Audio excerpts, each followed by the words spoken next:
Today we're going to be working on the kettlebell deadlift. So, the kettlebell deadlift is two different movement patterns. We're going to turn to the side and I'm going to show you that it is a hinge of the hips and it is also a standing plank. That is what you need to make a deadlift happen. But how do you do that standing? Well, I'll show you. Your feet are parallel directly underneath your hips and hip width apart, toes pointing forward. So let's turn to the side and I will demonstrate. All right, so you want to take your jazz hands and place them on your rib cage. Inhale in through the nose and then exhale all of your air out, feeling the abs really tightening and collapsing, and your butt gets nice and tight as well. So abs tight and butt is nice and tight in that top position. And if I took my arms in front of me, I'd be planking. Wow, right? So you want to feel that nice tension. What not to do is, whoa, leaning back or, right? You want to be nice and tense, elbows drawing down toward your hip bones, right? And that is the top of your deadlift, that feeling of that plank, right? Okay.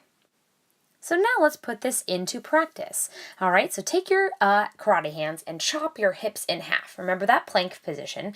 Chop your hips in half by folding at the hips and sending your butt to the back wall. Nice rigid spine and flat back. Your hamstrings should feel taut if you spank them, and your shin should be pretty vertical. So think about if you were in your knees into concrete and you couldn't move and there's a glass of wine in front of you and you're like, I really want my glass of wine. You're going to reach your butt back and yay, I got the glass of wine. Woohoo. So that's how you hinge, right? Chop your hips in half, reaching your butt back. Knees don't move very much. And then drive your hips forward. Chin stays tucked so that the neck is an extension of a nice neutral spine in this position.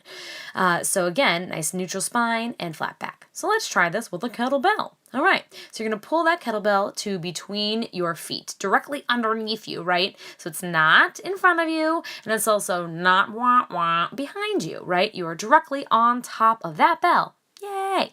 All right, you're going to find that plank position by exhaling and drawing your hips underneath you. Abs are nice and tight. Glutes are engaged. And you're going to reach down by reaching your butt to the back wall, that back wall, and lift the bell off the ground, right? So your hands are on the handles, right? The shin is vertical. You're going to pull the shoulders back into position, look toward the horizon, sit the butt down, inhale in through the nose, smile at the camera, and exhale and lift the bell off the ground, keeping the arms nice and long.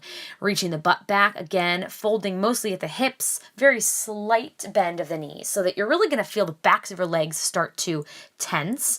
There's going to be a lot of nice tension in the back of the legs. Again, you're pulling the shoulders back at the bottom of that deadlift the entire time so that the shoulders stay nice and stable as well. And that chin, as you notice, stays tucked the whole time, honoring a plank at the top and that nice beautiful hinge at the bottom. All right, so there's some common things that I see that happen, right? Sometimes knees come forward, right? So the knees come too far forward in front of your toes. And you can see that this becomes more of a squat and even the person's heels start kind of lifting off and I start to feel a tug in the front of my kneecaps. It's not good. It's not good. Not fun.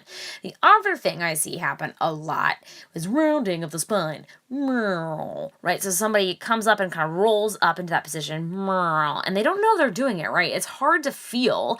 And sometimes they even round and then even extend at the top, right? So they round and then they lean too far back, right? And that's not good either, right? So they can put a lot of strain on your back. But I do have a way that you can remedy this. I'm going to go get a handy dandy broom. All right, so you're going to take a broom or a Swiffer, hopefully you have one of these in your house, and you're going to take it and you're going to put one hand at the small of your neck and one hand at the small of your back. You're going to line it up on your back, just like so. Your head is in contact, your shoulders are in contact, and your butt is in contact. So those 3 points of contact must stay in touch with the broom or Swiffer at all times, right? So watch me out a few times. This is what to do in the hinge. It really teaches you to keep that nice rigid spine. So sometimes if you round too much, what happens? It lifts off of your butt, right? No bueno. If you reach your chin too far forward or arch your spine, the neck, the back of the head comes off, right? Likewise, if you arch that rib cage and flare, then your shoulders are no longer touching, right? So you want to keep those 3 points of contact, 1, 2, and 3, head, shoulders, and butt, right? And just practice that and see what that feels like and try to recreate that for yourself. Thank you, handy dandy broom. I'll use you later to sweep the floor. Boop-a-doop. All right, So now we're going to take what we've learned and apply that to this beautiful deadlift, finding that plank position, rib cage closed, boom, and lifting off the ground. You want to inhale on the way down, exhale on the way up. Inhale through the nose, exhale through the mouth.